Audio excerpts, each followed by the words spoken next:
কর্ম বড়, ধর্মের থেকে কর্ম বড়, তাহলে ওই সূক্ষ্ম বস্তু কি? এটাই হচ্ছে কর্ম জিজ্ঞাসা।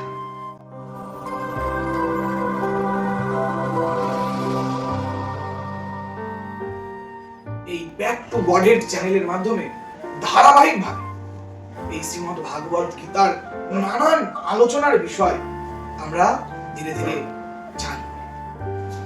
ওম অজ্ঞানতিমিরান্ধস্য জ্ঞানাঞ্জন শলাকয়া চক্ষুরুন্মিলিতং येन তস্मै শ্রী গুরুবে নমঃ।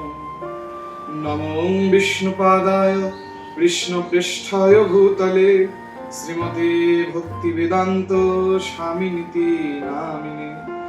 নমস্তে সরস্বতে দেবে গৌরবাণী প্রচারিণে নির্বিশেষ শূন্যবাদী পাশ্চাত্য দেশতারিণে।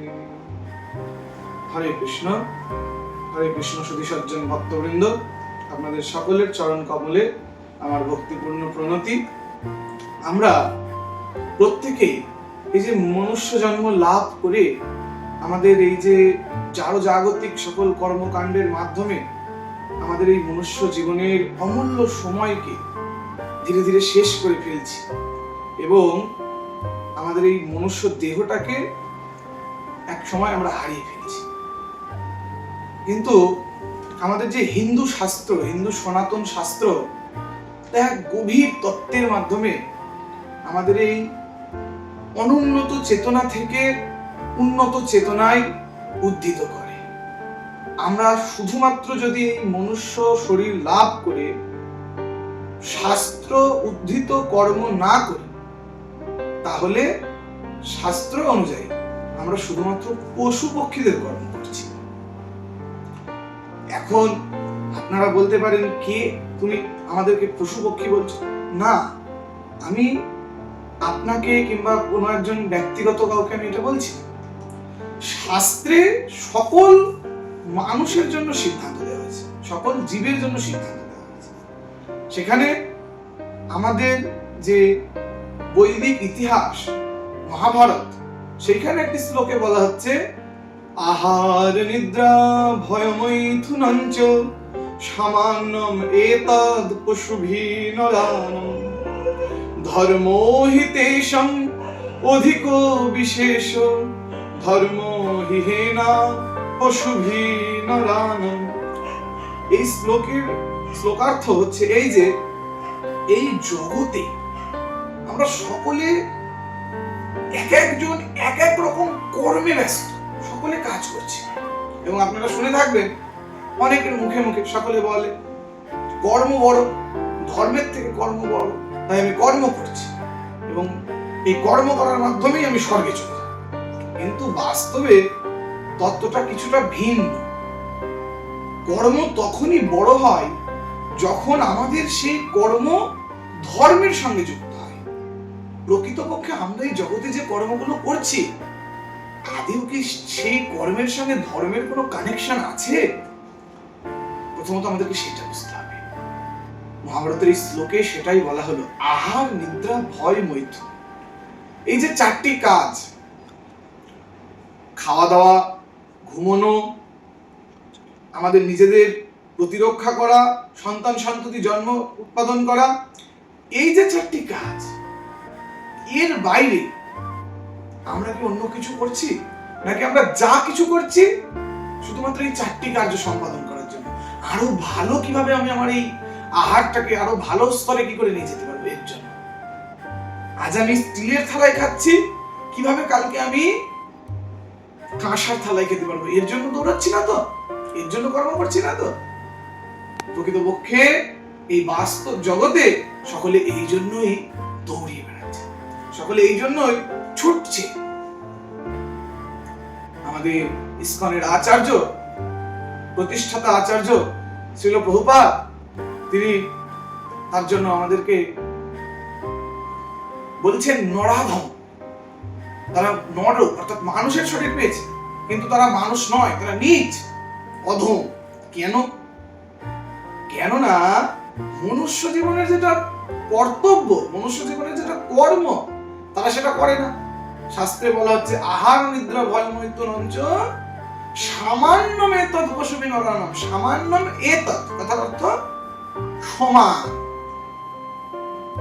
আর কার মধ্যে সমান?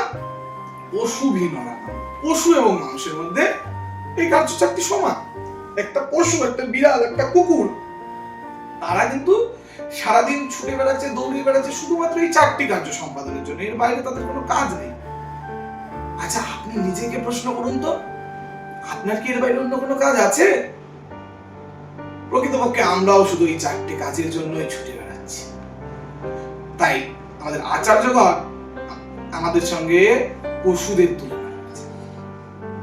আমরা হয়তো পেয়েছি মনুষ্য দেহ, কিন্তু আমরা যতক্ষণ না আমাদের এই কর্মগুলিকে ধর্মের সঙ্গে যুক্ত করব, কারণ ধর্মই হচ্ছে একমাত্র পঞ্চম বস্তু যা আমাদেরকে উন্নত চেতনায় উন্নীত করে।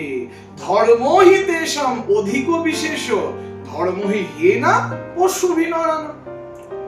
ধর্ম হচ্ছে এমন এক জিনিস যা হচ্ছে বিশেষ, অধিক, আলাদা, যা কিনা আমাদেরকে মনুষ্য বা মানুষের স্তরে নিয়ে যায়। আর যদি ধর্ম না থাকে, ধর্মহি হীনা, ধর্ম যদি আমরা না করি, ধর্মের সঙ্গে যদি আমাদের কর্মগুলোকে যুক্ত না করি, শুধুমাত্র আমাদের এই জাগতিক শরীরকে আনন্দ প্রদান করার জন্য, ইন্দ্রিয় তৃপ্তির জন্য, ভোগ বাসনার জন্য আমাদের জীবন যাপন করি, তাহলে কি হবে? ধর্মহীনা, আমরা ধর্ম থেকে বিচ্যুত হয়ে যাব এবং পশুভি সমান, পশুর সমান হয়ে যাব। এটা হচ্ছে মূল তত্ত্ব, আমাদেরকে এটা উপলব্ধি করতে হবে। তাহলে এই ধর্মটা কি সেটা আমাদেরকে জানতে হবে। কিভাবে আমরা সেটা জানবো? কিভাবে জানবো? প্রথমত, আমরা যখন কিছু জানতে চাই, আমাদের কিছু প্রশ্ন থাকা উচিত। শাস্ত্রে তাই বলা হয়েছে, বেদের প্রথম সূত্র অথাতো ব্রহ্ম জিজ্ঞাসা। অথাতো ব্রহ্ম জিজ্ঞাসা মানে আমাদের কিছু প্রশ্ন, যেই প্রশ্নগুলির উত্তর কোন জাগতিক বই, কোন রিসার্চ, কোন জল্পনা কল্পনা, মনোধর্ম প্রসূত জ্ঞান যেই প্রশ্নগুলির উত্তর দিতে পারবে না। সেই প্রশ্নগুলি কি? এই যে আমার এই যে এত সুন্দর দেহ, এত অ্যাক্টিভ, এত সচল, এমন কি বস্তু এই দেহের মধ্যে আছে যার অনুপস্থিতিতে এই দেহ জড় পদার্থে পরিণত হচ্ছে এক নিমেষের মধ্যে? হচ্ছে কি হচ্ছে না? যখন একটা ব্যক্তি মৃত্যুবরণ করে, এমন কি কিছু হয় যে তার শরীর থেকে তার পাকস্থলীটা বেরিয়ে যায় কিংবা তার হৃৎপিণ্ডটা বেরিয়ে যায়? তা তো যায় না। কোন সূক্ষ্ম এক বস্তু এই শরীর থেকে বেরিয়ে যায়, যেটাকে চোখে দেখা যায় না, কিন্তু যা চলে যাওয়া মাত্রই আমাদের এই সব থেকে মূল্যবান মনুষ্য শরীর তা কিন্তু আর সচল থাকে না, অ্যাক্টিভ থাকে না, তার আর কোনো চেতনা থাকে না। সে তখন একটা শুধুমাত্র জড় পদার্থে পরিণত হয়ে যায়। এই যে প্রশ্ন, তাহলে ওই সূক্ষ্ম বস্তু কি? এটাই হচ্ছে ব্রহ্ম জিজ্ঞাসা। এই প্রশ্ন আপনার মনে আসবে তো আপনি মনুষ্য স্তরে উন্নীত হবে। এই প্রশ্ন আপনার মনে আসেছে তো আপনি মনুষ্য স্তরে উন্নীত হয়েছে। তাহলে আমি কে? এই যে বলছি এই বইটা আমার, এই পেনটা আমার, এই বাড়িটা আমার, আমার আমার তো বলছি, একটু পরে বলছি এই হাতটা আমার। এই আমার হাতে তুমি মারলে কেন? তুমি কেন আমার গায়ে হাত দিলে? তার মানে এই গাত্রটা বা এই শরীরটা আমার। এই শরীরটা আমার, তাহলে আমিটা কোথায় আছে? আমিটাই নিশ্চয়ই শরীরের ভিতরে রয়েছে। কে সে? আমি কে? এই হচ্ছে ব্রহ্ম জিজ্ঞাসা। আমি কোথা থেকে এখানে এলাম? এখানে আমার কাজটাই বা কি? এবং এখান থেকে আমাকে কোথায় যেতে হবে? এই সকল যে প্রশ্ন আমাদের জীবনে, এই প্রশ্নগুলির উত্তর আমরা তথাকথিত পরীক্ষাগারে নির্মিত জ্ঞান বা মনোধর্ম প্রসূত জ্ঞান কিংবা জল্পনা কল্পনার মাধ্যমে এর উত্তর আমরা পাবো না। কারণ এই প্রশ্নগুলি হচ্ছে ব্রহ্ম জিজ্ঞাসা। এর যে উত্তর তা একমাত্র পূর্ণ ব্রহ্ম পরমেশ্বর ভগবান ছাড়া অন্য কেউ দিতে সক্ষম নয়। এবং ভগবান এই সকল প্রশ্নের উত্তর দিয়েছেন। শুধু আমাদেরকে সেটা জানার উৎসাহ প্রকাশ করতে হবে, সেটাকে জানতে হবে। ভগবান আমাদের জন্য বৈদিক শাস্ত্রের এক বিপুল ভান্ডার দিয়ে গেছেন, আমাদেরকে সেই শাস্ত্র সম্বন্ধে জানতে হবে, আমাদেরকে সেই শাস্ত্রের অনুসন্ধান করতে হবে। ভগবান কি বলেছেন, ভগবানের উপদেশগুলিকে উপলব্ধি করতে হবে। ভগবান কোথায় সে সকল উপদেশ দিয়েছেন আমাদের জন্য? শ্রীমদ্ ভাগবত গীতাতে। শ্রীমদ্ ভাগবত গীতার মাধ্যমে এই সমগ্র জীবকুলকে ভগবান সকল প্রশ্নের সমাধান, সকল প্রশ্নের উত্তর প্রদান করেছেন। তাই আমরা এই ব্যাক টু গডহেড চ্যানেলের মাধ্যমে ধারাবাহিকভাবে এই শ্রীমদ্ ভাগবত গীতার নানান আলোচনার বিষয় আমরা ধীরে ধীরে জানব।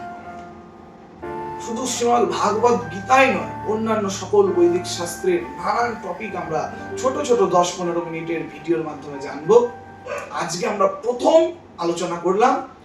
আপনারা যারা প্রথম এই ভিডিও দেখছেন, আপনারা অবশ্যই আমাদের এই ব্যাক টু গডহেড চ্যানেলটিকে সাবস্ক্রাইব করে রাখবেন এবং প্রতিনিয়ত আমাদের সঙ্গে যুক্ত থাকবেন। প্রতিটা ভিডিও যদি আপনারা দেখতে থাকেন পরপর, তাহলে সম্পূর্ণ শাস্ত্রের একটা যে বাউন্ডারি, একটা জ্ঞান আশা করি আপনারা সকলে লাভ করতে পারবেন। হরে কৃষ্ণ।